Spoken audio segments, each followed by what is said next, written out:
Hi, so got this really cute paint by numbers in. It's a little animal scene.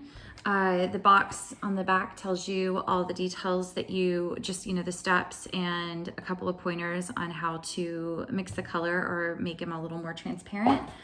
I've got all my supplies here that came with it. So lots of different colors, which all the colors are numbered. So with the corresponding bit. Paintbrushes are ready to go. And it also includes little hangers so you can hang your work afterwards.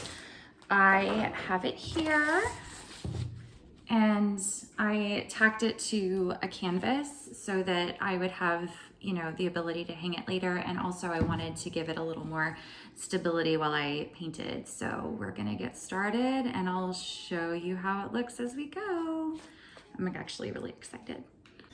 Here we have a couple of colors in so far.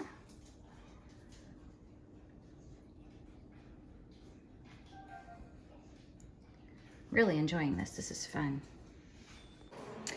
It is coming together. I am in no way an artist, but this has been really fun and I am really enjoying watching it just kind of all come together.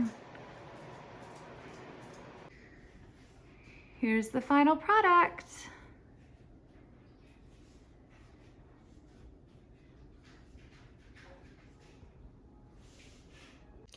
So my very first ever paint by number is complete. Some takeaways from this project: the paint dries really quickly, which is great because you can just keep painting until your heart's content. Everything you need is right there for the project. It was fun. I have never done one of these before and I really enjoyed it and I really like the way it came out. It's beautiful. So I'm super proud. Yay.